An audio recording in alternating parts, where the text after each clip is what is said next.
Steel City. Is everybody ready to go? Let's proclaim the greatest radio show. The spread is back. 2 weeks in a row with 3 and out. Dash, you hated on the segment. Now it's our most exclusive one. Yeah, let's shoot for 20 views this week. Well, today we're going to talk about Lynn Swann hating on Megatron, saying he shouldn't make the Hall of Fame. We're going to talk about LeSean McCoy beating up some cops, sending them to the hospital. And then we're going to talk about the Super Bowl odds for 2016 and does it fare well for your team? But first, we're going to start with Lynn Swann. I read 2 different articles today where Lynn Swann said Calvin Johnson should not make the Hall of Fame despite the numbers that he put up because he did not have enough success throughout his NFL career to warrant a Hall of Fame vote. Well, you can't put all the success on a team on a wide receiver to me because the wide receiver has the hardest job to make an impact on an offense because they have to be thrown the football. Yeah. And when you have Dan Orlovsky throwing the football to Calvin Johnson and a young Matt Stafford who was very inaccurate early in his career, I mean, what do you expect? And the fact that Johnson put up double the catches and double the yards and almost double the touchdowns that Lynn Swann did, for him to have the audacity to say that Johnson doesn't deserve a Hall of Fame vote, but Swann basks in the glory of his. And I'm not hating on Swann. He deserved it.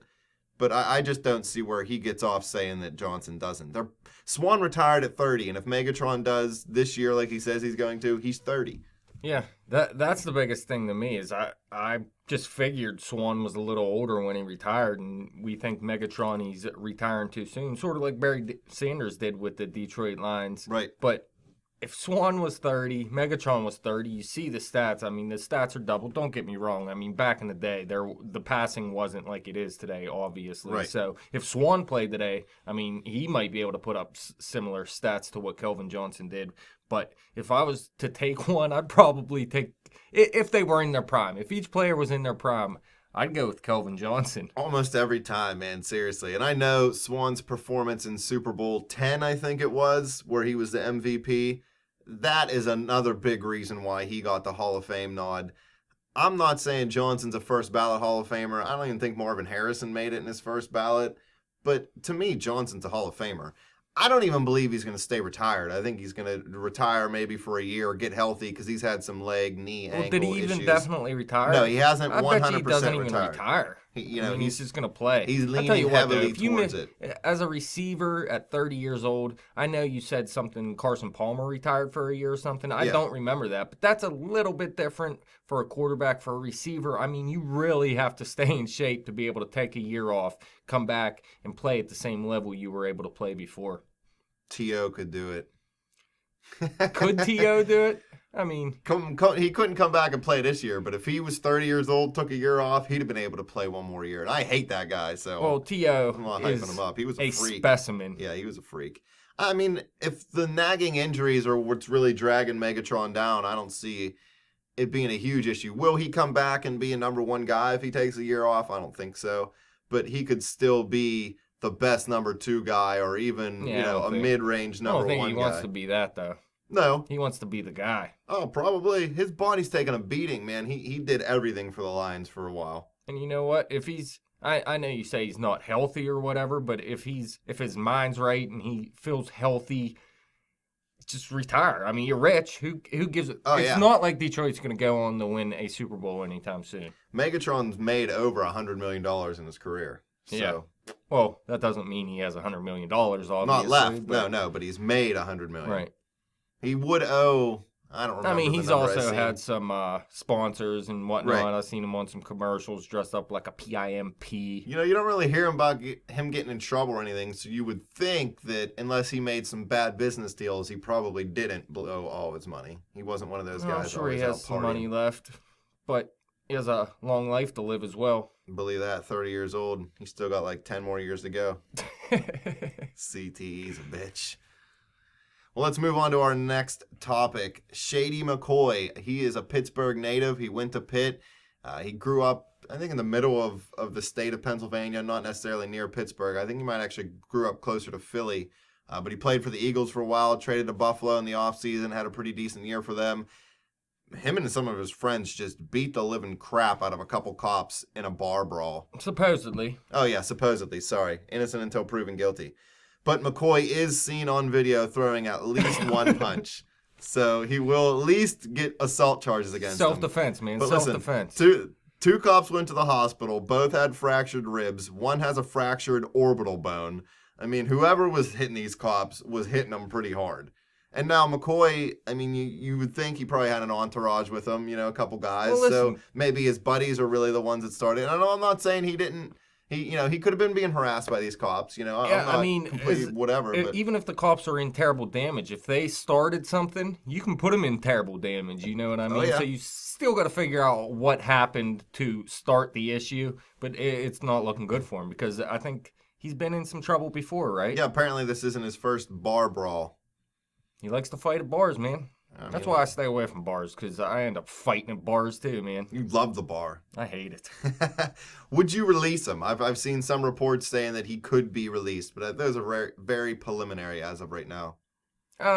Probably not. I mean, he's their best running back, but you also look, they had Carlos Williams. Carlos Williams, what was that, Gillespie? Giuseppe. Yeah, that guy. I mean, he ran pretty well, so they got it done without him. So if they did cut him, it wouldn't be the end of the world, I don't think. Like I said before, too, Shady McCoy, he was one of, if not the best running back for a number of years. But the type of way he plays, man, I think he's going to have a quick fall off, and I think it's going to be coming soon. I mean, we've seen this year. He's definitely not the same running back he was at one point. He's still a good running back, but I think he's going to keep falling off. So if you cut him, I think you can definitely save some money because he gets paid a ton of money. Obviously. He has led the league in rushing since 2011. I don't know his exact numbers. I just know he has led the league. Oh, he's probably led before that as well, right? That's not his rookie year. He probably led since his rookie year, I would say. I mean, he might have. I'm not sure. I don't know who else was drafted around the same time. I think maybe Peterson might have more yards than he does. I don't think he'll get released. Rex Ryan has a foot fetish, so guys like that don't really mind if you go to the bar and get a little sauced up. Shady McCoy has nice feet, man. I mean, yeah.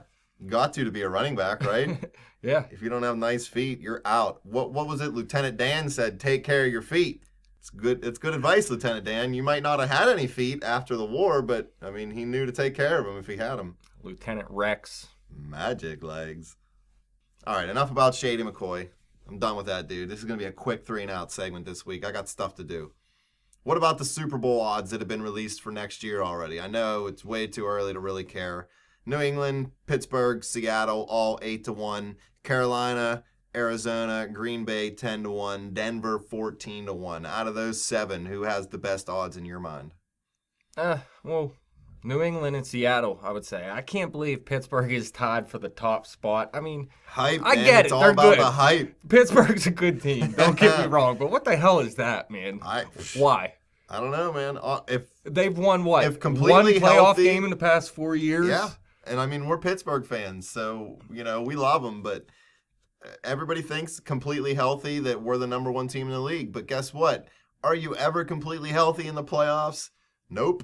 So you gotta be able to win sometimes. And I'm not whatever. They were down a lot of people this time, but I agree. I don't know how they got 8-1. I wouldn't have mind. I like it at 8-1, but I wouldn't have been surprised at one of the 10-1s. Or maybe even 14-1. Because let's face it. I mean, how many teams have I think they have 19 total teams have won a Super Bowl in the history of the league. So there's 13 teams that have never even won one. So they're obviously not going to have too many better odds than we. See, I think they should be behind everyone here. Maybe beside the Packers, like you said, 10-1. But I don't know. I might give the Packers a tiny bit of an edge because they're going to be getting Jordy Nelson back, and I think that was a huge loss for him this season. And we've seen their offense can be spectacular. If they brought Todd Haley over, probably not. So I say Packers have a little bit better shot. I'd put the Steelers at 7, maybe 10, 12-1, something like that. And Denver, I think, is way too high here, too, especially if Peyton Manning retires. I'd put them at like 30-1. That's what I was just going to say. No way I think Denver should be higher than Pittsburgh. I'm not saying Pittsburgh should be number 1, but Brock Osweiler, to me, will be a product next year of teams having game film on him, and he's going to have to really improve his game in the offseason. Not saying he didn't play well, but to be a good starting quarterback, you have to work hard. Look at Peyton Manning. He didn't just become the greatest quarterback in the history of the NFL. So Denver, I'm not saying they're going to have a bad year or whatever. I just don't think that they're going to win a Super Bowl with Osweiler. And are they even going to be able to keep Von Miller? I might put it here.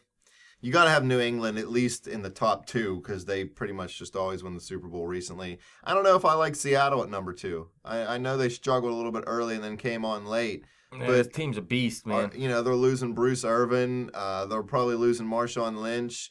They could be losing Russell Okung. Let's not forget, if Rawls comes back healthy, that guy looked like a beast for a minute last season, too. But they struggled in pass protection early in the season. If they lose their best left tackle, I mean, they can replace him. Yeah, you can definitely not saying you can't, but I don't know if right now I'd have Seattle at 8-1. I mean, I think they're the top NFC team, I would say. I'd put them above Carolina and Arizona. I still think Seattle's the better team. I think Carolina, Arizona, and Seattle, they're all so equal to me. I don't like Arizona long-term because I don't think Carson Palmer long-term is going to be able to hold up. Carolina obviously has a nice young core of players that can keep getting better. But let's hope Benjamin comes back healthy for them and see if Funchess can step up in his second year. In Seattle, I mean, they've just done it for the last 3 years. So I thought they were going to do it again this season, man. Heading into the playoffs, they look like the best team in the NFC. They just ran into a red-hot Carolina team and a red-hot Cam Newton. Please believe it. So I like the top 2 teams here, New England, Seattle. Well, I don't like them. Right. But I like where they're sitting right there. But Pittsburgh, they're the biggest surprise to me at number 3. Well, actually, number 1. Yeah, tied for Makes 1. no sense.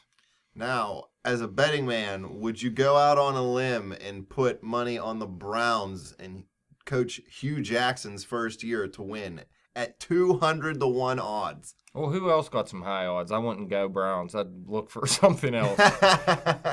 Imagine if you put 10 grand on the Browns and they actually won. That'd be awesome. And when they don't, you're out 10 grand. Yeah, you might as well just wipe your ass with 10 grand and then flush it down the toilet. But there's might be a team out there with, I don't know, 100-1 odds or something. I see you don't have any more written down here. But there might be a surprise team out there or something, but it's not going to be the Browns.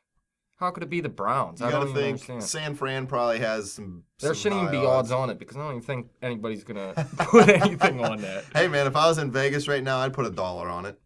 I wouldn't. Why not? You could win $200. No, you couldn't. Who has a better chance of winning a championship, the Browns or the Indians? Oh, the Indians are on the rise, man. I don't know. I'm telling you, they got one of the best shortstops in the game, Francisco Lindor. They still got one of the best second basemen in Jason Kipnis. They got their ace out there in Corey Kluber. But the Indians are coming together, man. I'm telling you. Charlie Sheen got AIDS, though, man. How are they going to survive? Well, Drew Carey says Cleveland rocks. Well, that's it. I have nothing else to talk about in 3 and Out today. I just wanted to have some fun and do some light commentary for the day. People will enjoy it. Doubtful. The 17 people that listen to it. Hey, man, that's 17 more that didn't listen to it. Well, 14 of those probably just heard the intro and clicked off. Hey, that's a good intro. Hopefully Eddie B listened through. They enjoyed that, what is it, 10 seconds? 20 seconds? Yeah, it's like 8. It's quality. Fans, follow us on Twitter at bet_the_spread. Follow me on Twitter at betjimthewin. Check out the Facebook page at facebook.com/betthespread. Keep coming back to YouTube and click and subscribe. We are starting baseball episodes. We will be recording one today, so keep your ears out.